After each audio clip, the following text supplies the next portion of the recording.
Welcome to what has been my personal hell for almost 20 in-game hours. If it weren't for the fact that this released in 2020, I would have assumed that someone added this into the Steam store just to torture me.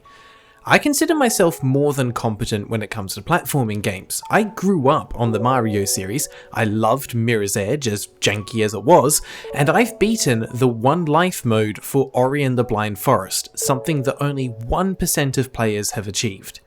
But one platforming mechanic that I haven't had to master yet is bunny hopping. My name is Graeldon, I'm reviewing Steam games in alphabetical order to uncover hidden gems, and today we're doing a triple review featuring all 3 games from the new Scuffed Epic series. I'm completing these in the order they're listed in, so we're starting with New Scuffed BHOP Simulation 2026 Game of the Year Edition.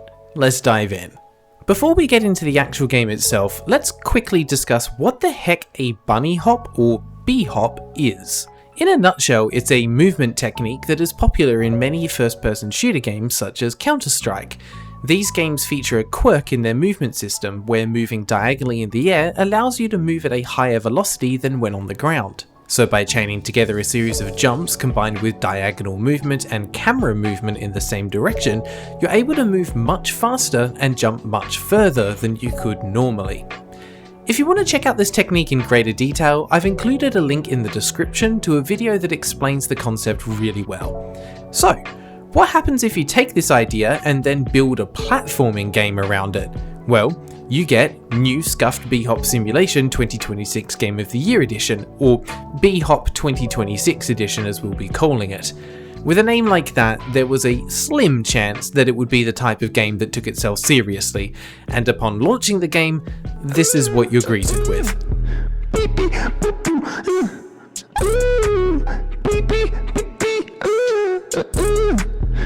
Thankfully, you can change between the default music and a selection of lo-fi tracks, but even then, sometimes you'll encounter songs like this. Hi, my name is Herman Winstead. I'm 17 years old. I am very similar to you. Did I mention to you that I'm dead? Given that there are no sound effects, I think it's completely acceptable to play this game muted.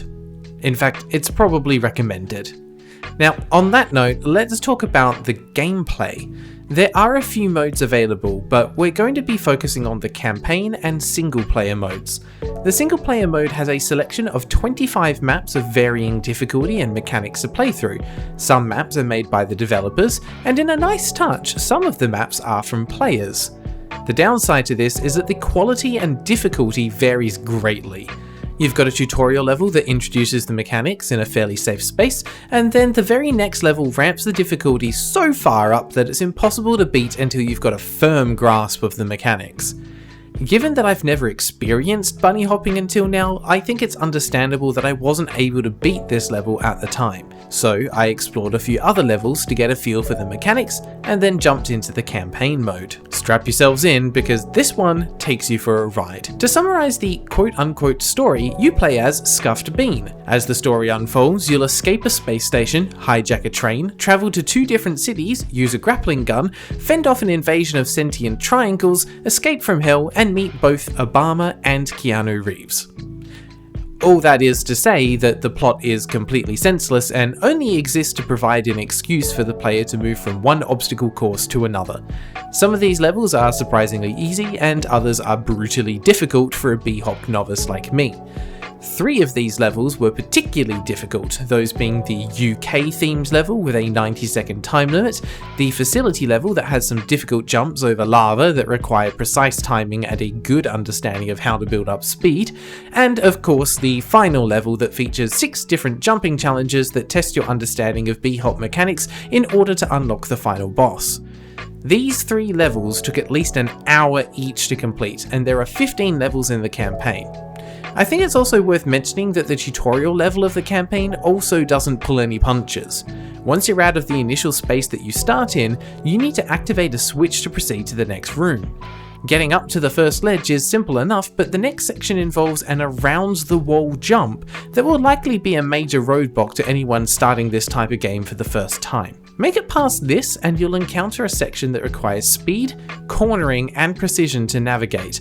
Again, I was stuck here for over an hour on my first attempt.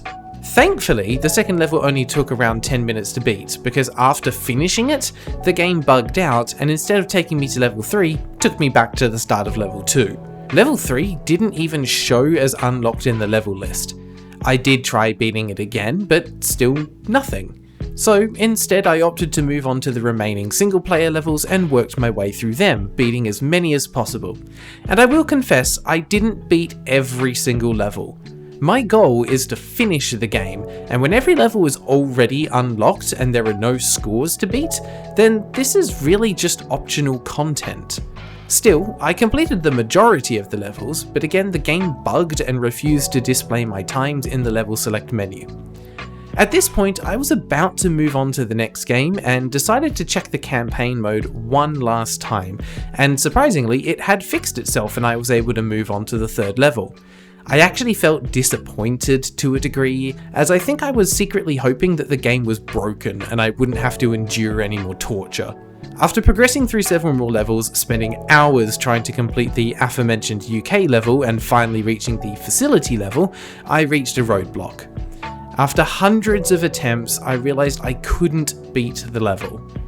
It wasn't a problem with the game, the problem was me. One of the NPCs in the very first level was correct. It was a skill issue. I just wasn't good enough.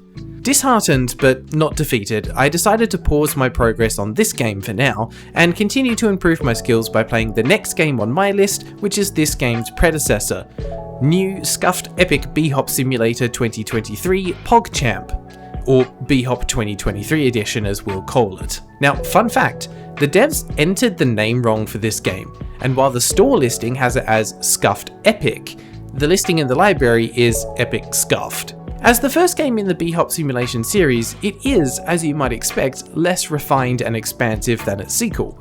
Graphically, it looks very similar, using the same simplistic art style with meme culture references. It does have issues with the lighting in certain areas though, making it basically impossible to see anything that is in the shadows. Mechanically, it's also similar, but it feels slower and more floaty compared to the BHOP 2026 version. The BHOP mechanic itself works slightly differently, and I felt that it was more difficult to build up speed. From an audio perspective, once again, there are no sound effects, but the music is somehow worse. Much, much worse.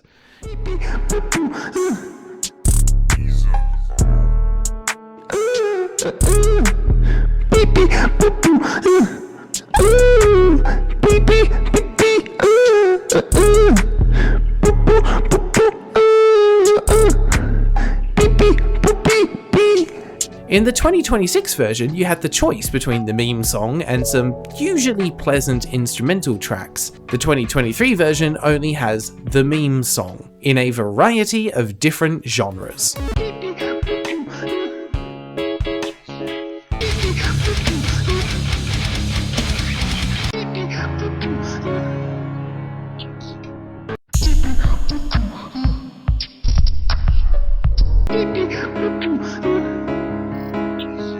So your choice here is to either slowly go insane, or turn off the music completely. As for the game itself, there is no campaign mode in this version, only a single player mode. This time, there are a whopping 83 levels, and again, these are a mix of official levels from the devs and some submitted by the community. And once again, this means the quality and difficulty vary widely between the levels. I could be stuck on one for ages, only to beat the next on my first try. Like with the 2026 edition though, everything is unlocked from the start. There is no progression, and therefore no reason to try and complete levels other than for achievements. Still, I completed as many levels as I was able to, which I'm pleased to say was the majority of them, and by the time I finished I was definitely feeling more comfortable with the mechanics. Definitely not a master, far from it, but slightly more competent. You have to keep in mind that I don't think these two games are intended to help people become bunny hopping masters, they are for competent players to put their skills to the test. So in a way, I'm proud to have completed as many levels as I have. Feeling confident with my results in the 2023 edition, I decided to return to the 2026 edition and give it another try. And I'm glad I did, as I was able to continue past the point at which I was stuck previously and progress through the remaining levels, including the incredibly challenging final level. Now, I will freely admit that during my playthrough, I resorted to looking up guides, tips, and tricks to improve my odds at actually finishing these two games. And when I did, I found a video on YouTube that was a recording of a speedrun, where a player beats the entirety of the 2026 edition campaign in less than an hour. I'm not sure how much of my total 13 hours of playtime was spent in the campaign, but I'd estimate at least 8 to 10 hours. Now, I wasn't expecting to be at speedrunner levels, but still, that does hurt a bit.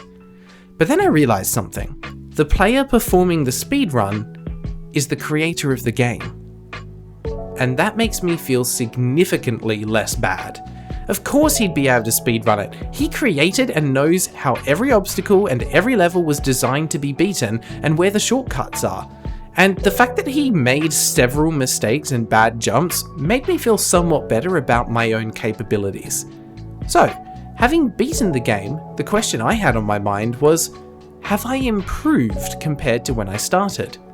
I'll answer this shortly, but first we have one more game in this series to look at. New Scuffed epic visual novel. Released between BHOP Simulator 2023 and 2026, this game switches genres to a visual novel, but retains the humour of the first game, and basically acts as an interactive commercial for the 2026 version that was yet to be released at the time. Mechanically, the game is sound. There are branching narratives with multiple endings. You're able to save at any point and reload to continue the story, and you can skip through story sections to the choices that will steer the plot in different directions. Unfortunately, the game is simply visually unpleasant to look at, featuring messy scenes, crudely drawn characters, and confusing perspectives. And what should be the strength of a visual novel, the plot and the characters, are just completely laughable. The plot switches between trying to be some kind of high-stakes sci-fi adventure that sees Scuffed being transported to an alternative dimension and given a task by the Grim Reaper to stop a plot that threatens the digital world, and spending a series of in-game days going through the motions of a day job at the local arcade, chatting with your fellow employees. The plot twist at the end can barely be called that. It's more like being slapped in the face with a plank of wood with the word plot on it. I can see what the devs were trying to do, but it feels like it's going through the motions at every step of the journey. You might get a laugh or two out of the story, but most of the jokes fell flat to me as they made the main character out to be rude, uncaring, and idiotic, as can be seen by the constant insults to their home AI system that does nothing but be helpful. The game is mercifully short, and if you're actively reading everything, it will take around an hour to beat. In the end, it's a bit of a shame because there was a plot twist about 1/3 of the way into the game that made me think it might actually be going somewhere interesting, only for it to immediately completely lose the plot. So, this brings me back to my earlier question. Did I actually improve my bunny hopping skills during my playthrough of these games? Well, considering that I was able to overcome challenges that were initially roadblocks, I'm inclined to say yes. However, here's a clip of me after the final battle of the 2026 edition campaign. The bosses have been defeated, and I simply need to pick if I'm going to kill or save Kyle. Watch what happens.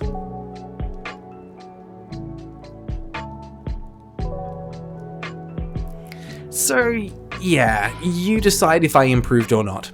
Sadly, there was no out-of-bounds barrier there to transport me back to the top, which means I had to restart the entire level. And I'd like it to be known that while the timer only shows around 8 minutes or so, the timer only counts up to 60 minutes before rolling back to 0. So yeah, these games are definitely scuffed.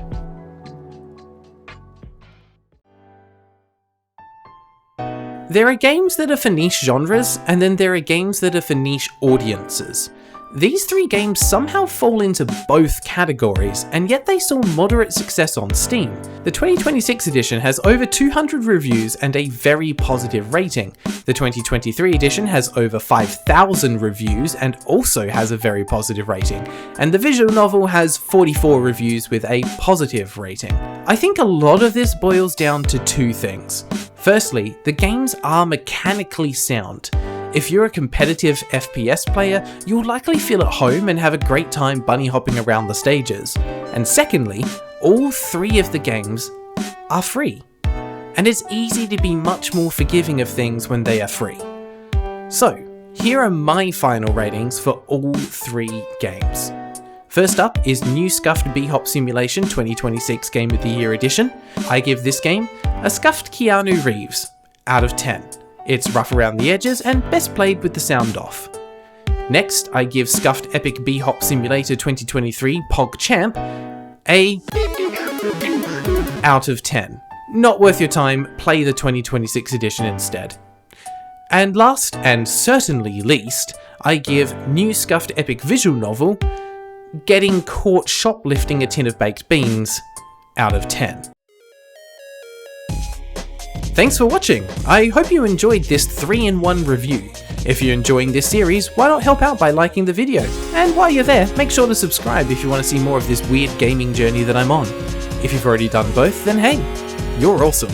And until next time, take care.